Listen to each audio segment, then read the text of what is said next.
Halo semuanya, kali ini kelompok kami akan mempresentasikan mengenai demonstrasi kontekstual topik 2, yaitu pembelajaran berdiferensiasi, yang terdiri dari Haryanto, Margareta Arista, Dewi Savitri, Syalwarida Amrudela Azari, Novia Sari.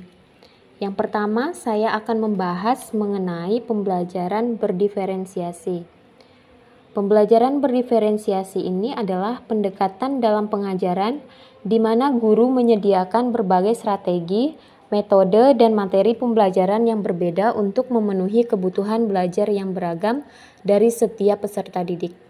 Tujuan dari pembelajaran berdiferensiasi adalah memaksimalkan potensi belajar setiap siswa dengan mengakomodasi gaya belajar, tingkat pemahaman, minat, dan kebutuhan individu mereka. Selanjutnya akan dijelaskan oleh teman saya. Selanjutnya saya akan menjelaskan mengenai konten, yang mana konten merupakan materi yang diajarkan atau disampaikan pada peserta didik, tentunya dengan mempertimbangkan pemetaan kebutuhan belajar peserta didik, baik itu dalam aspek kesiapan belajar, aspek minat peserta didik, dan aspek profil belajar peserta didik atau kombinasi dari ketiganya. Pada aspek konten, dalam penerapan pembelajaran berdiferensiasi, seorang pengajar melakukan diferensiasi yang berkaitan dengan apa yang dipelajari peserta didik dalam proses pembelajaran. Selain itu, seorang pengajar juga perlu untuk dapat mengetahui hal-hal yang perlu untuk dipelajari oleh setiap peserta didik. Berkaitan dengan hal tersebut, pengajar perlu untuk melakukan modifikasi metode pembelajaran terkait dengan bagaimana setiap peserta didik akan mempelajari topik pada proses pembelajaran. Saya akan melanjutkan mengenai proses pembelajaran berdiferensiasi. Proses mengacu pada serangkaian langkah dan kegiatan yang dilakukan oleh guru untuk merencanakan, melaksanakan, dan mengevaluasi pengajaran yang memenuhi kebutuhan belajar yang beragam dari setiap siswa. Adapun strategi yang dapat digunakan dalam diferensiasi proses pembelajaran adalah sebagai berikut. Yang pertama adalah kelompok berbeda. Siswa dikelompokkan berdasarkan kebutuhan belajar mereka. Yang kedua adalah rotasi stasiun. Di sini, guru menyiapkan beberapa stasiun pembelajaran yang berbeda di kelas. Kemudian yang ketiga ada pengajaran berbasis proyek. Pengajaran berbasis proyek ini adalah guru memberikan proyek atau tugas kompleks yang memungkinkan siswa untuk memilih pendekatan, tingkat kompleksitas, atau bahkan referensi yang sesuai dengan minat dan kemampuan mereka.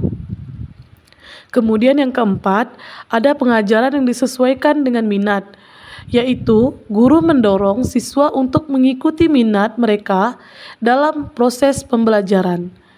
Yang kelima, ada pengajaran berbasis teknologi. Di sini, guru menggunakan teknologi dalam pengajaran untuk memberikan materi yang disesuaikan dan pengalaman belajar yang berbeda. Kemudian yang terakhir adalah fleksibilitas dalam penilaian. Fleksibilitas dalam penilaian ini adalah guru menggunakan berbagai bentuk penilaian yang memungkinkan siswa untuk menunjukkan pemahaman mereka dengan cara yang sesuai dengan gaya belajar mereka. Baiklah, untuk yang selanjutnya yaitu tentang produk. Produk di sini ialah hasil dari pekerjaan atau unjuk kerja yang harus ditunjukkan pada guru. Produk adalah sesuatu yang ada wujudnya, bisa berbentuk karangan, tulisan, hasil tes, pertunjukan, presentasi, pidato, rekaman, diagram, dan sejenis lainnya. Yang paling penting, produk ini harus mencerminkan pemahaman peserta didik yang berhubungan dengan tujuan pembelajaran yang diharapkan. Baik, saya akan menjelaskan tentang lingkungan belajar, di mana lingkungan belajar adalah kondisi fisik dan psikologis di mana proses pembelajaran terjadi. Faktor-faktor yang mempengaruhi lingkungan belajar meliputi kondisi fisik, seperti ruang kelas yang nyaman dan peralatan pembelajaran yang memadai. Kondisi psikologis seperti suasana kelas yang positif dan hubungan yang baik antara guru dan siswa.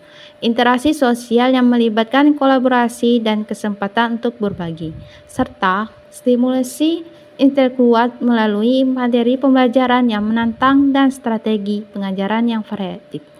Dengan menciptakan lingkungan belajar yang baik, siswa akan merasa nyaman, termotivasi, dan dapat mengoptimalkan potensi mereka dalam pembelajaran. Sekian penjelasan dari kelompok kami.